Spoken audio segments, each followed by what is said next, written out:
Hello po sir, tulungan niyo sana ako kasi hindi ko makapasok sa NAPAT dahil po sa abshare password.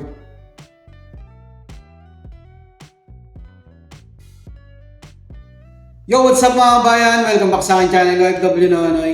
Bale, sunod ko pong i-share na video. And pag nakalimutan niyo po yung password niyo sa NAPAT, pero ganun din po yan sa abshare. Magkaiba pong apps to pero iisa lang po yung ginagamit natin na username at password, yung ikama po natin at yung password natin sa abshare. Yun din po yung gagamitin natin sa NAPAT. Kaya wag po kayong malilito mga kabayan. Kaya pag nakalimutan niyo yung password niyo sa NAPAT, bali sa abshare po kayong magpo-forgot password kasi wala namang forgot password sa NAPAT eh. Para masagot na rin natin yung tanong nila kabayan. Hello po sir, tulungan niyo sana ako kasi hindi ako makapasok sa NAPAT dahil po sa abshare password. Hindi ko ma-open NAPAT ko, nakalimutan ko ang password, pwede ba uli gumawa? Ayan, para masagot natin yung tanong nila kabayan. Ang kailangan nyo lang naman passport number pagka mag-forgot password sa abshare. Okay, simulan na po natin. Ayan, pag nag-login tayo sa NAPAT, ayan, nakalagay dyan, please enter your national ID and your abshare password. Gagamitin po natin sa NAPAT pag login yung ikama number natin at yung abshare password. Ayan, pag nakalimutan nyo na yung abshare password nyo dyan, magpo-forgot password po tayo sa abshare. Punta po tayo sa website. Ayan, punta tayo ng Chrome. I-type nyo lang po dyan abshare.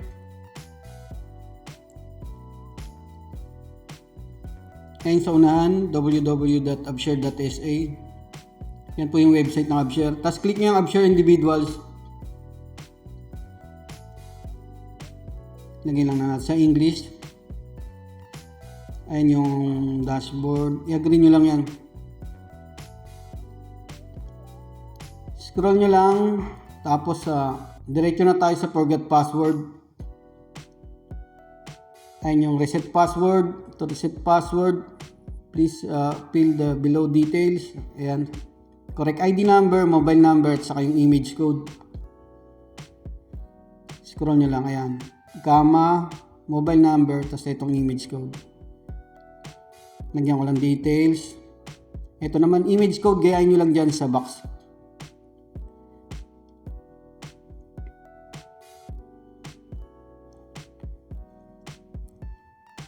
Pag okay na, double check natin. Click nyo na yung next. Ayan, security validation. To reset your password, please fill the below details ulit. Click nyo yan, select one. Passport number, saka dependency comma pwedeng gamitin. Lagay nyo lang yung passport number nyo dyan.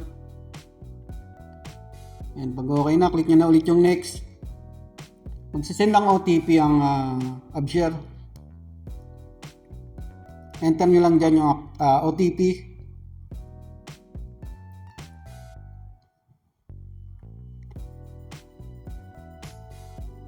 Kaya dapat tama po yung mobile number nyo. Tapos click nyo na yung OK. Ayan yung sa reset password na po tayo. Andyan po yung mga instructions sa password, yung mga naka-asterisk na pula. Ayan, lagyan nyo lang ng details yung password nyo. Tandaan nyo na po yung lalagyan yung password mga kabayan. Ayan, lagyan ko na yung details sa akin. Pag naka-green na po lahat yan, okay na po yan. Click nyo na yung OK. Ayan, the password has been changed successfully. Login tayo para balik tayo sa homepage. Ayan, login natin yung ikama natin. Saka yung bagong password na ginawa natin. So, ayan, nag-send naman na yung MOI abshare. Ayan, nakapag-login na po tayo. So, ito yung makikita natin dyan yung profile natin sa abshare. Punta kayong dashboard. Andyan yung mga details nyo. Ayan, employer, position nyo. Makikita nyo rin po dyan. So, ganun lang po gagawin nyo pagka magpo-forgot password kayo sa abshare mga kabayan. Yan, balik na po tayo sa NAPAT para mag-login. kama, saka yung bagong gawa nating password, subshare. Ayan, okay na. OTP ulit, galing naman ng Abshare ulit yan. Create lang po kayo ng pin code dyan sa NAPAT. Dapat po hindi kayo maabutan ng time limit dyan. Ulitin nyo lang.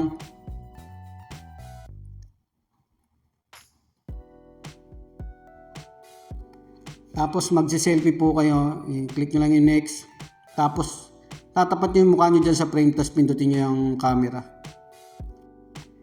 And successfully lagi ng mga kabayan. Pwede nyo nang i-link yung device nyo kung ano po yung gagamitin yung apps. Ganun po gagawin nyo pag nakalimutan nyo yung password nyo sa Abshare. Maraming po salamat. Ayun mga kabayan, sana sagot ko po yung katanungan nyo. At sa iba pa po nating mga kababayan na may katanungan, message or comment lang po kayo sa aking YouTube channel at Facebook page.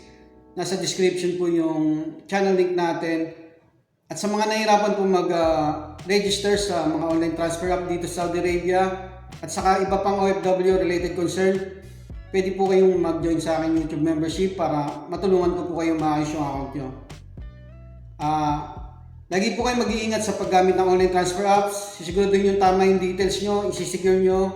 Yung OTP, huwag nyo pong bibigay kahit kanino. At syempre yung tumatawag ng mga scammer, huwag nyo pong i-entertain. Maraming po salamat.